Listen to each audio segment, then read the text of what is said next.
বন্ধুরা, তোমরা সবাই কেমন আছো? আশা করছি ভালো আছো। আমার আরেকটি নতুন ব্লগে তোমাদের সবাইকে স্বাগত। আজকে হচ্ছে শনিবার, তো যেহেতু বললাম তোমাদেরকে যে আমার কাজ হয়নি, কালকে কাজ করতে পারিনি, তাই জন্য আমাকে আজকে অফিস যেতে হবে। তো তাই জন্য আজকে ব্লগটা শুরু করতেও লেট হয়ে গেল, এখন 10টা বেজে গেছে।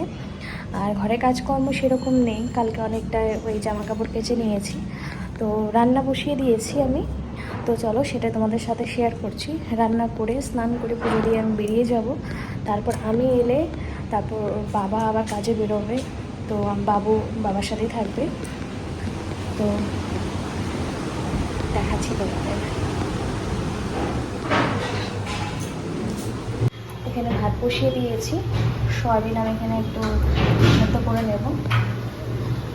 আর এখানে আমি আলু পোস্ত বানানোর জন্য আলু কেটে নিয়েছি আর পোস্ত ভিজিয়ে দিয়েছি। যে শনিবার, তার জন্য নিরামিষ রান্না হবে আজকে। তো এই আলু পোস্ত সবজি তরকারি করে আমি বেরিয়ে যাব। দিয়ে ওখানে আমাকে 4 ঘন্টা লগ ইন করতে হবে। আস্তে আস্তে বিকেল হয়ে যাবে, 5টা তো হয়ে যাবে, 5টা ওখানেই হবে, 6টা হয়ে যাবে এখানে আস্তে আস্তে। তো ব্লগটা তোমাদের সাথে আবার 6টার থেকে আমি কন্টিনিউ করতে পারবো। তো ব্লগটা কিন্তু পুরোটা দেখো।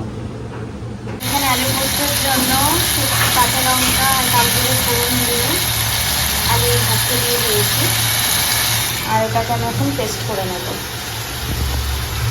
আর এই দেখো রান্নার এখানে আমার অবস্থা এখন।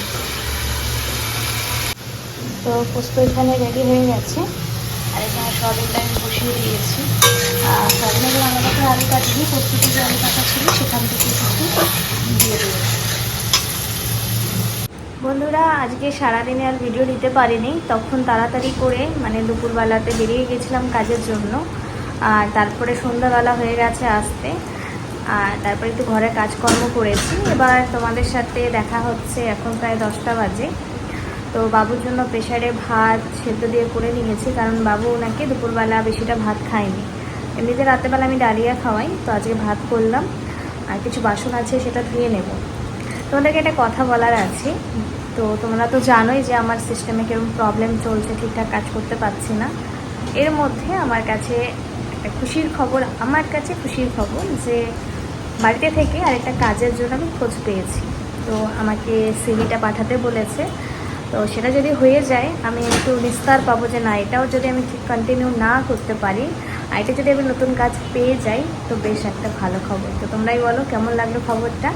তো কালকে আমি সিভিটা পাঠাবো, আজকেই পাঠাতে বলেছিল, কিন্তু যেহেতু মানে আমার যে আগে সিভি করা আছে সেটাতে এই যে এখন কাজ করছি সেটা আপডেট করা নেই। তো ওটা আমাকে কালকে আপডেট করতে হবে, আপডেট করে তারপর আমি ওনাকে পাঠাবো। আর হচ্ছে যেহেতু আমার সিস্টেমটা প্রবলেম, বললাম তোমাদেরকে রুম চেঞ্জ করতে হতে পারে। তো ভাবছি যে এখানে তো কোনো প্রবলেম নেই, তবুও হচ্ছে। এবার রুম চেঞ্জ করার পরেও যদি আবারও একই রকম প্রবলেম হয়, তখন কি হবে? তো আমার বোন যেখানে থাকে সেখানে কালকে আমি সিস্টেমটা পুরোটা নিয়ে যাব, নিয়ে গিয়ে দেখবো ওখানে ঠিকঠাক চলছে কি না। ওখানে যদি ঠিকঠাক চলে তবেই রুমটা চেঞ্জ করব। তো এই ছিল আজকের আমার একটা ভালো খবর তোমাদেরকে জানানোর। তো আরেকটা খবর আটকে আছে, যেটা আমি খোঁজ নিচ্ছি। আমার মানে বলবো তোমাদেরকে পরে আস্তে আস্তে, যদি আমি এটা পেয়ে যাই তবে তোমাদেরকে অবশ্যই জানাবো। তো তোমরা ভিডিওটা অবশ্যই কন্টিনিউ দেখতে থাকো, তাহলে অবশ্যই সমস্ত কিছু জানতে পারবে। তো ওই খবরটা যদি পেয়ে যাই, মানে ওটা যদি আমি পেয়ে যাই, ওটা আরও বিগ একটা আমার কাছে মানে খুশির খবর। সেটা অবশ্যই তোমাদের সাথে শেয়ার করবো, কিন্তু ওটাতে টাইম লাগবে, তাড়াতাড়ি হবে না, একটু টাইম লাগবে। তো তখন তোমাদেরকে অবশ্যই শেয়ার করব। তো চলো ভিডিওটা দেখতে থাকো। দেখো এখানে অনেক বাসন জমে আছে, এগুলো বার করলাম আমি এখন। আর এই বাড়িতে না থাকলে এরকম মানে কি বলবো তোমাদেরকে, এমন বাজে অবস্থা করে রাখে। তো এখানে আমি বাবুর আর আমার জন্য সেদ্ধ ভাত বসিয়েছি।